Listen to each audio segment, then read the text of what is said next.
시작. 어린이들이 복음을 이해할 수 없다는 생각은 마귀의 걸작품이다. 어린이가 주님의 말씀을 이해할 수 없었다면 우리 주님께서 과연 어린이를 믿음의 표준으로 삼으셨을까? D.L. 무디 목사님의 글입니다. 여러분, 이 내용이 이해가 되십니까? 오늘 동준이가 맨 앞에서 예배를 드리면서 제게 힘이 되고 있습니다. 참 어린 동준이가 저렇게 예배를 잘 드리고 있는데, 하나님의 말씀을 우리 어린이들에게 전할 때 과연 이 어린이들이 복음을 이해할 수 있을까? 일반적으로는 이해할 수 없다라고 생각합니다.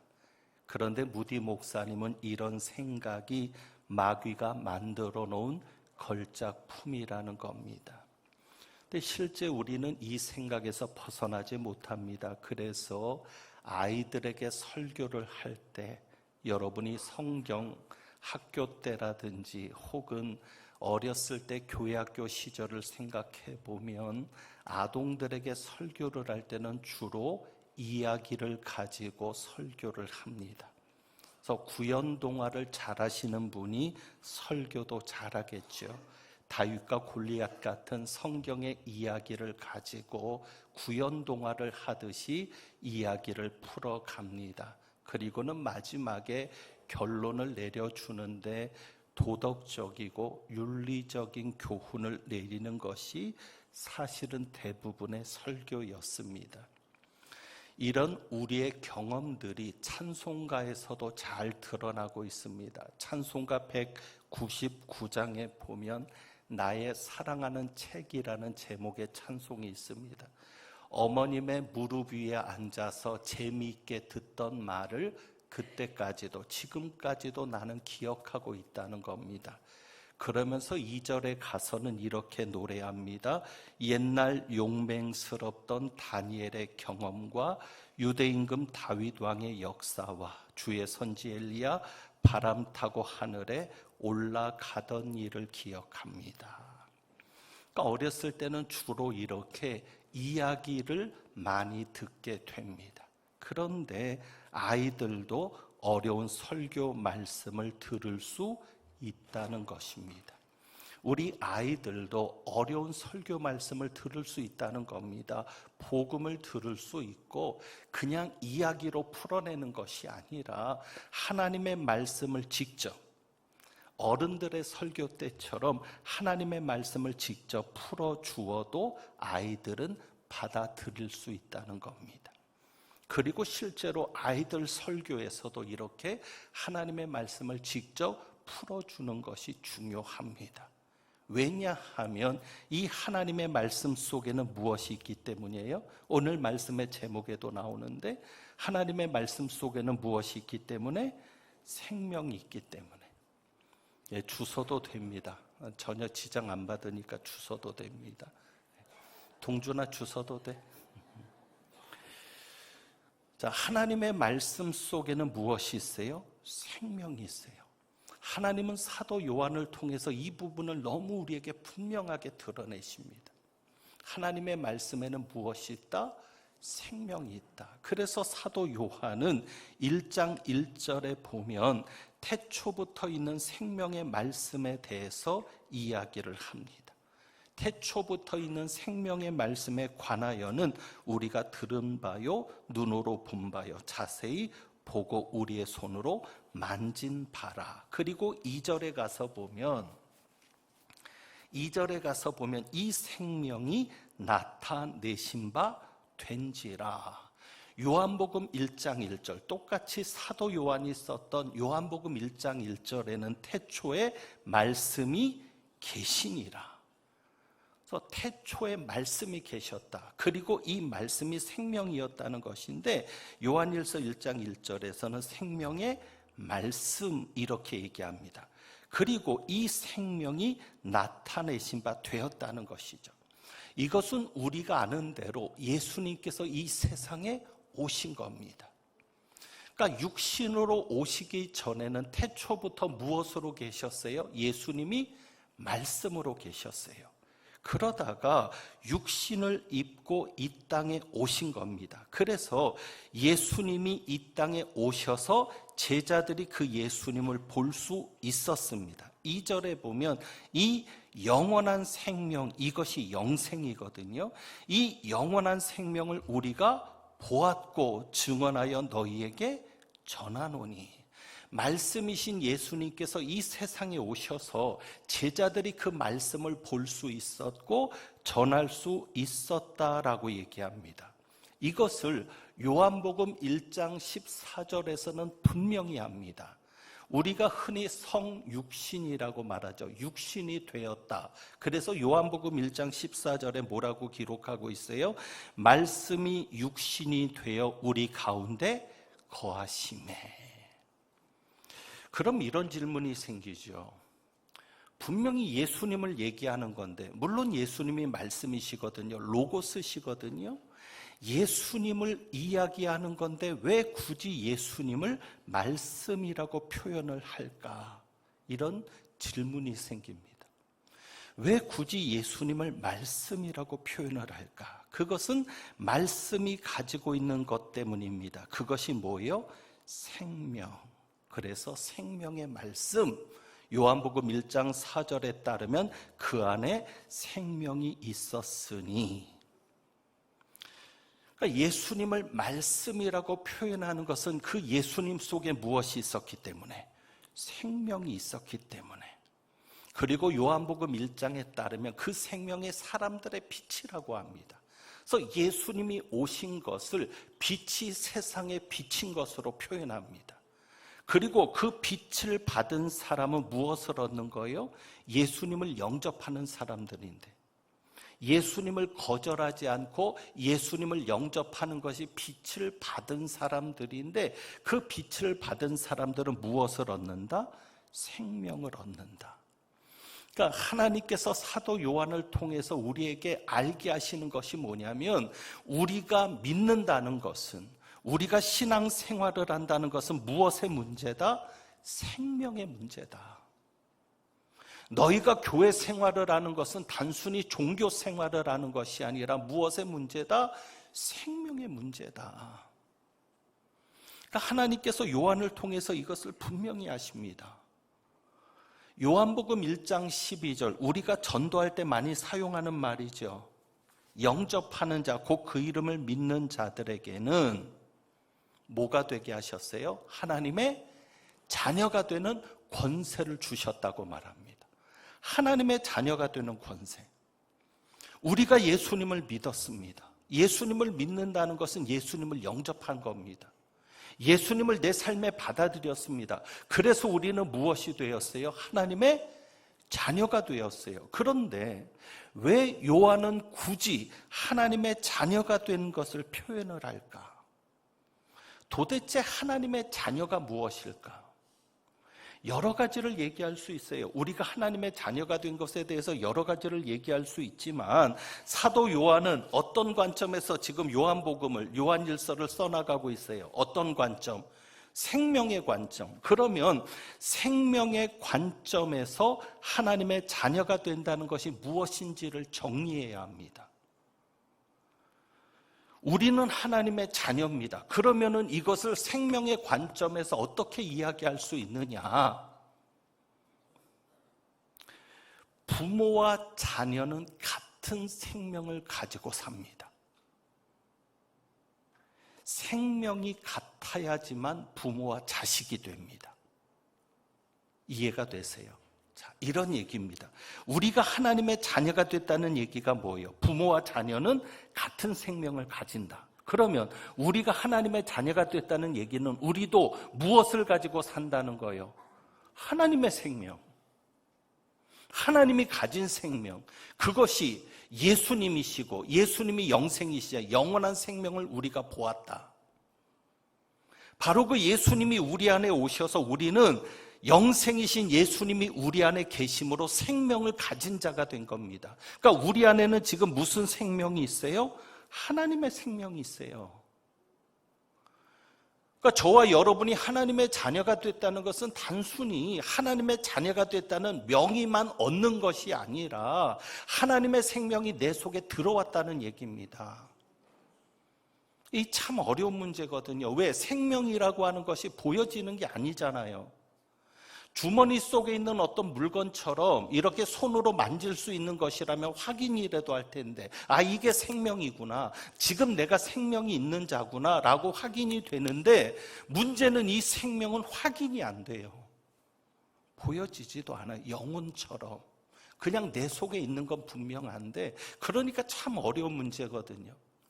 제가 수요일날 일부 설교에 죽을 썼습니다. 왜? 생명을 이야기하다 보니까 너무 힘든 거예요.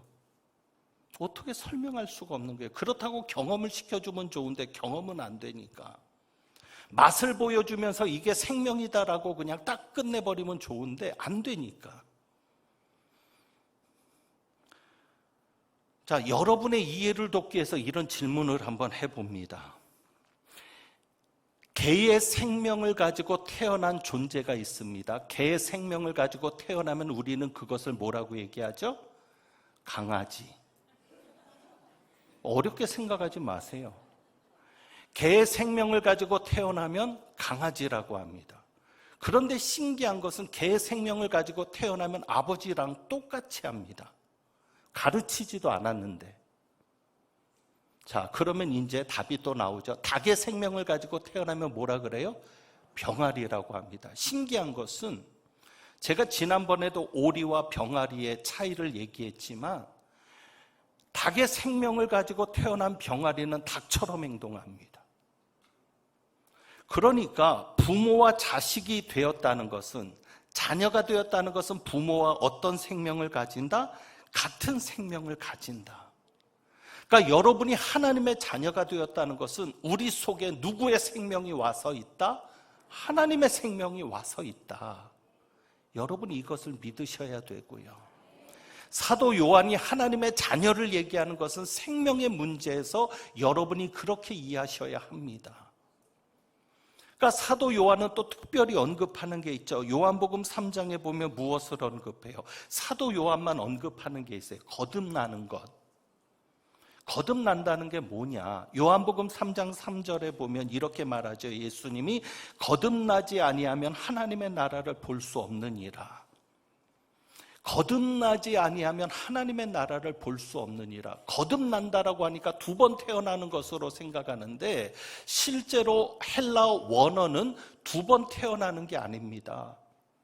두 번 태어나는 게 아니라 위로부터 태어나는 겁니다. 거듭난다는 말이 그 말이에요. 위에서 태어나는 거예요. 우리가 첫 번째 태어나는 것은 땅에서 태어난 거죠. 아래에서 태어난 겁니다. 그런데 두 번째 태어나는 이 성령으로 거듭나는 것은 어디에서 태어나는 거다? 위에서 태어나는 거다. 그래서 예수님은 요한복음 3장 5절에서, 이 앞에 모니터를 꺼주든지 제가 끌까요? 제 모습을 보면 깜짝깜짝 놀래가지고 갑자기 모니터가 보이는데, 3장 5절에서는 그래서 거듭나지 아니하면 그랬는데, 예수님이 3장 5절에서는 뭐라고 얘기하냐면, 사람이 물과 성령으로 나지 아니하면 하나님 나라에 들어갈 수 없느니라. 그러니까 거듭나는 게 뭐예요? 위에서 태어나는 건데 물과 성령으로 태어나는 겁니다. 그러니까 성령이 나를 낳으시는 겁니다. 하나님의 영이신 성령이 나를 태어나게 하시는 겁니다. 그래서 요한복음 3장 6절은 이렇게 얘기합니다. 육으로 난 것은 육이요. 우리가 부모에게서 육으로 태어났잖아요. 그러나 영으로 난 것은 영이니 성령으로 태어난 자만 영적인 존재로 살아가는 겁니다. 그러니까 거듭나는 것을 얘기하는 게 뭐예요? 하나님의 자녀가 되는 것도 생명이고, 거듭나는 것도 뭐예요? 생명을 강조하는 겁니다. 그러니까 우리는 하나님께로부터 성령으로 태어난 하나님의 자녀입니다. 이것은 중요한 게 뭐냐면, 하나님이 우리를 반려견처럼 키우시는 게 아니라는 거예요. 무슨 이야기냐 하면, 요즘 보니까 반려견을 자식 이상으로 대합니다. 그렇잖아요. 오히려 자식보다 더 잘 먹이고 더 잘 입혀요. 그러니 보니까 반려견이 키우는 분들에게는 자식이에요. 어떤 분은 기사에 보니까 상속까지도 해요. 반려견에게 상속을 남겨요. 유언을 아예 남기죠. 그런데 문제는 뭐냐면 그 반려견은 나하고 생명이 같다 다르다? 다르다. 아무리 내가 자식으로 인정하고 자식의 권세를 주고 유산을 물려준다고 해도 생명이 다른 겁니다. 그런데 하나님이 우리를 자녀로 삼으신 것은 뭐예요? 하나님이 우리 속에 무엇을 주신 거예요? 생명을 주신 거예요. 누구의 생명? 예수님의 생명, 하나님의 생명, 영생을 주신 거죠. 그래서 사도 요한은 이 생명을 강조합니다. 영생을 강조합니다. 그러니까 하나님께서 요한을 통해서 보여주시는 게 그거예요. 제가 지난 2주간 천국에 대한 설교를 했습니다. 천국에 대한 설교를 하다 보니까 이런 오해가 있을 수 있다고 생각이 듭니다.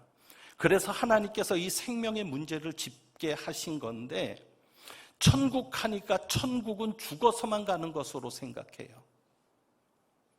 그런데 성경은 그렇게 말하고 있지 않거든요. 마태복음과 마가복음과 누가복음에도 영생에 대해서 나옵니다. 하나님의 나라는 조금 다른 관점인데 그것은 다음에 이야기를 하고요. 이 영생이라는 말이 요한복음에 나오지만 요한복음에만 나오진 않습니다. 마태, 마가, 누가복음에도 영생이 나옵니다. 그런데 그 세 복음서에서 영생을 이야기할 때는 요한복음이 말하는 영생과 달라요. 그러니까 내가 영생을 얻으려면 어떻게 해야 되겠습니까? 이런 질문도 있잖아요. 그러니까 복음서에서 말하는 영생은 우리가 죽으면 가지게 되는 영생을 얘기하는 거죠. 천국에서 누리는 생. 그러니까 복음서에서 말하는 구원은 우리가 죽어서 천국 가는 것이 구원이고, 거기에서 말하는 영생은 우리가 죽어서 살게 되는 게 영생이에요. 그런데 요한은 그걸 얘기하지 않아요. 만약에 하나님께서 요한을 통해서 이 말씀을 주지 않으셨다면 우리는 그렇게 생각했을 거예요. 천국은 죽어서만 가는 것이다. 아니에요. 하나님의 나라라고 하는 것이 복음서에서도 분명하게 드러났지만 요한을 통해서 그게 완성이 되는데, 영생은 내가 죽어서 누리는 것이 아니라 지금 내가 가지고 있는 것이 영생이다. 그러니까 여러분이 믿어야 될 것이 이겁니다. 확인은 안 되죠. 제가 말씀드렸잖아요. 주머니 속에 있는 물건처럼 좀 확인할 수 있으면 좋겠는데 왜 내가 가지고 있는 거니까 좀 꺼내서 볼 수 있으면 좋은데 꺼내 볼 수는 없어도 분명히 나는 어떤 자이다? 영생을 가진 자이다. 사도 요한이 그것을 이야기합니다. 요한복음 5장 24절에 보면은요. 요한복음 5장 24절에 보면 예수님께서 이렇게 말씀합니다.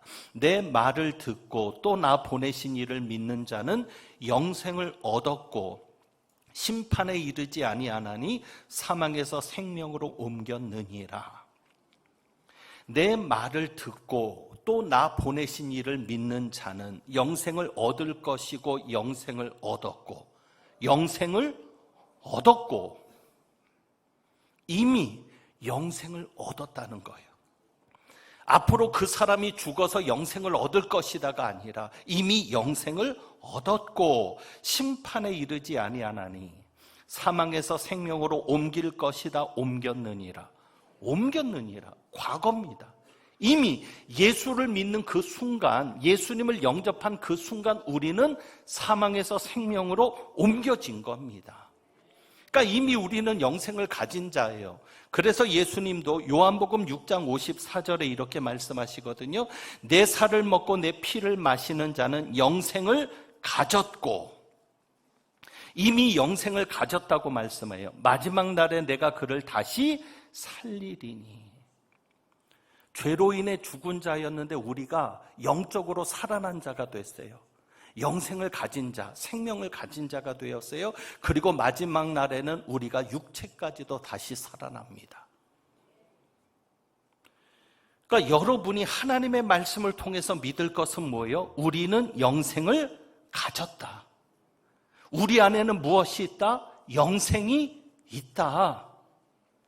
느껴지지는 않지만, 보여지지는 않지만, 확인할 수는 없지만 말씀이 그렇게 이야기하니까 우리가 그 말씀을 믿고 여러분이 확신해야 될 것이 무엇이다? 내 안에는 영생이 있다.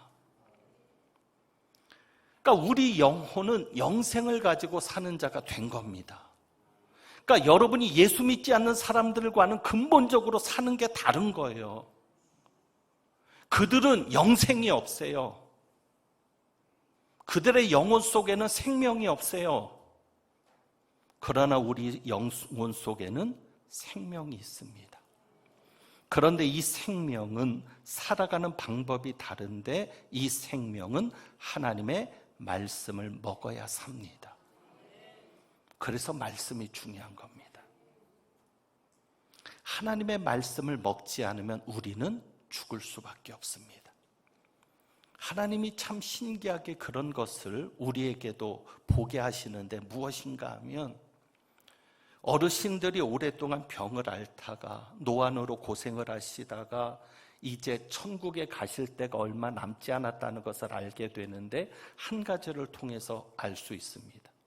무엇을 보면 알 수 있어요? 어느 날부터 음식을 드시지 못하면 이제는 때가 얼마 남지 않았구나 짐작합니다. 그러니까 음식을 끊으면 그래서 우리가 곡기를 끊는다 그러죠. 곡기가 끊어지면 생명도 얼마 남지 않음을 우리가 알게 됩니다. 그러니까 우리 육신이 밥을 먹지 않으면 죽죠. 마찬가지로 우리 영의 생명도 무엇을 먹지 않으면 죽어요? 하나님의 말씀을 먹지 않으면 죽는 거예요. 그러니까 여러분들이 광릉내교에서 신앙생활을 하실 때 예배 때마다 설교를 들으실 때 저와 똑같은 이 비전을 가지시기를 원하는데 하나님이 저에게 주신 설교에 대한 비전이 있습니다. 제가 교육전도사 때부터 가지게 된 비전이 있습니다. 그것은 무엇인가 하면 여러 번 제가 그래서 가끔 강조를 합니다. 잊으면 안 되니까. 설교는 가르치는 것이 아닙니다.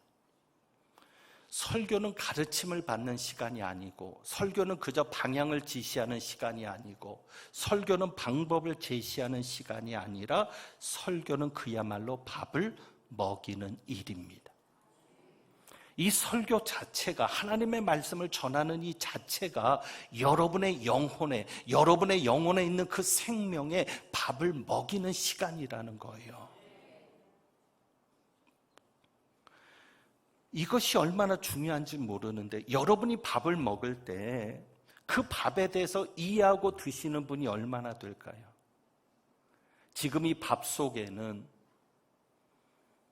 영양소들이 어떻게 있고 지금 이 반찬은 무엇으로 만들어졌고 양념은 뭐가 돼 있고 그래서 이것이 우리 몸에 어떤 작용을 하고 그것을 알고 먹는 분은 없습니다. 이해는 못해도 어떤 음식에 대해서 이해는 못해도 그냥 그 음식을 먹으면 분석하지 않고 그냥 먹기만 하면 그 음식이 나에게 힘이 되고 건강해지게 합니다. 저는 설교도 그런 작업이라고 믿는 겁니다. 그래서 제가 설교를 어렵게 하더라도 하나님의 말씀에 집중하려고 하는 것은 바로 설교가 먹이는 일이기 때문에 그러니까 만약에 설교가 가르침을 받는 것이라면 공부 많이 한 사람이 설교를 잘 이해하겠죠.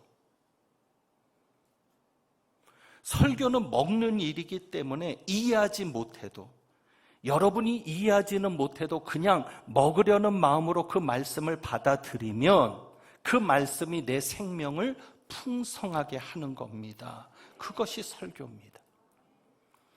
그래서 제가 가끔 경험하는 것이 그것인데 참 신기한 게 뭐냐면 교회 처음 나오는 분이 설교를 알아듣는 거예요. 교회 생활을 한 분도 아니에요. 그런데 설교를 듣고 은혜를 받아요. 왜? 그분의 영혼에 하나님의 말씀이 공급되는 거거든요. 그러니까 설교를 듣기만 해도 은혜를 받고 설교를 들을 때 치료의 역사가 일어나는 것을 경험합니다. 그게 왜 그럴까요? 그래서 제가 설교를 할 때는 절대 여러분에게 집중하지 않습니다. 여러분을 쳐다보지만 늘 제 의식 속에는 성령님을 집중합니다. 왜냐하면 제가 말씀을 전할 때 성령께서 역사하시는 그 순간, 그러니까 설교가 무조건 먹어지는 게 아니고 설교가 무조건 생명으로 경험되는 게 아니라 그 설교할 때 성령이 역사하는 그 순간 그 말씀 속에서 무엇을 먹어요? 생명을 먹는 겁니다. 그래서 오늘 여러분에게 드리는 말씀은 앞으로 몇 주간 이 생명에 대한 말씀을 하나님이 전하기를 원하시는데, 그래서 오늘 그 이야기를 합니다. 어떤 분은 이런 이야기를 하면 그렇게 생각할 수 있을지 몰라요. 자, 이 이야기를 들으면서 한번 혹시 잘못 오해하는 분이 있을지 모르는데 예수님께서 이 말씀을 하시거든요. 그러니까 하나님의 말씀을 머리로 받아들이려고 하면 어려워요. 요한복음 6장에 보면 예수님께서 살과 피를 이야기하십니다. 오병이어의 기적이 있은 다음에 나는 생명의 떡이다. 그러니까 요한복음은 기적을 행하고 그 기적을 풀어주시거든요. 그러니까 오병이어로 5,000명을 먹이는 기적 후에 나는 생명의 떡이라고 얘기하면서 살과 피를 얘기하세요. 그래서 아까도 6장 54절에 내 살을 먹고 내 피를 마시는 자는 영생을 가졌고, 그러니까 이게 머리로는 이해가 안 되죠. 그러니까 사람들이 어떤 반응을 보였냐면 말씀이 어렵다. 누가 들을 수 있으랴. 그러니까 예수님의 말씀을 듣고는 어렵다는 반응을 보이면서 누가 들을 수 있으랴. 그런데 거기서 끝나는 게 아니라 이렇게 말합니다. 6장 66절에 보면 제자 중에 많은 사람이 떠나고 다시는 그와 함께 다니지 아니했다. 그러니까 제자 중에 그냥 잠깐 예배드리러 온 사람도 아니고 그냥 와 있는 사람도 아니고 제자라면 적어도 예수님의 말씀을 사모하면서 온 사람들인데 그들 중에도 많은 사람이 떠나고 다시는 그와 함께 다니지 않았다는 겁니다. 그래서 예수님이 12제자에게 묻습니다. 너희도 가려느냐? 그런데 시몬 베드로가 기가 막힌 얘기를 합니다. 뭐라고 얘기하죠? 영생의 말씀이 주께 있사오니 우리가 누구에게로 가오리까? 그러니까 시몬 베드로는 머리로 받아들이는 게 아니라 말씀을 먹는 걸 아는 거예요. 내가 생명의 떡이다. 내 살을 먹고 내 피를 마시는 자는 하나님의 말씀을 먹는 걸 아는 거예요. 그래서 영생의 말씀이 주께 있사오니. 근데 이런 얘기를 하면 여러분 그런 생각을 하실지 몰라요. 누가 또 목사님 설교 어렵다고 했나 보다. 그런 얘기를 하는 게 아니라 누가 뭐라고 해서 제가 설교를 하는 그런 목사도 아니고 하나님이 하라고 하실 때만 합니다. 왜? 그래야 생명의 역사가 일어나니까. 두세 분이라도 말씀을 머리로만 받아들이려 하다가 그냥 은혜 받지 못하고 그냥 갈까 봐. 이 말씀이 어렵더라도 받아들이면 그것이 생명이 되고 은혜가 되고 내 속에 능력이 되는 것을 경험하는데 혹 두세 분이라도 그러지 못할까 봐. 자, 이제 D.L. 무디 목사님의 말씀으로 돌아갑니다. 아이들에게도 말씀이 은혜가 됩니다. 왜? 아이들에게도 무엇이 있어요? 영혼이 있어요. 아이들에게도 생명이 있어요. 말씀이 어려워도 되는 이유가 그냥 그 아이들에게도 하나님의 말씀을 먹이면 생명의 공급이 일어나기 때문입니다. 제 한 가지 경험을 이야기하고 말씀을 정리합니다. 저는 교육전도사 때부터 설교를 하고 나면 특별한 경험을 합니다. 이제 교회를 처음 옮길 때는 더 그 반응들이 강렬합니다. 그러니까 설교를 하고 나면 특별한 반응을 보이시는 분들이 있어요. 그냥 일상적으로 형식적으로 은혜 받았습니다의 반응이 아니라 정말 얼굴에서부터 완전히 다른 모습으로 설교에 은혜 받은 걸 표현을 하세요. 그러니까 저는 잘 모르잖아요. 처음에 교회를 갔을 때 교육전도사든 부목사든. 그런데 공통적인 것이 나중에 보니까 제 설교에 특별한 은혜를 받는 분들의 공통적인 것이 있더라고요. 그게 뭐냐면 방언 기도를 하는 분들입니다. 그러니까 방언 기도를 하는 분들은 제 설교를 들으면 특별한 반응을 합니다. 왜 그럴까요? 그분들은 영적인 세계를 경험했거든요. 그러니 설교를 그냥 설교로 듣는 게 아니라 영으로 받아들이는 거예요. 그러니까 정말 영적으로 살려고 하는 분들, 영적인 세계를 사모하는 분들은 제 설교를 들으면 다릅니다. 왜 이 말씀을 드리는가 하면 적어도 저희 교회에서 전해지는 설교에는 특별한 생명의 역사가 있습니다.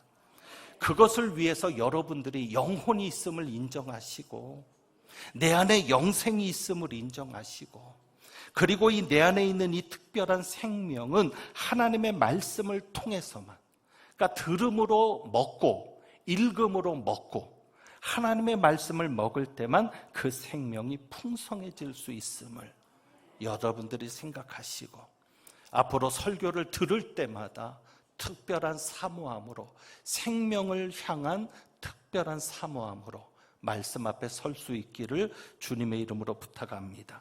그래서 우리가 436장 찬송을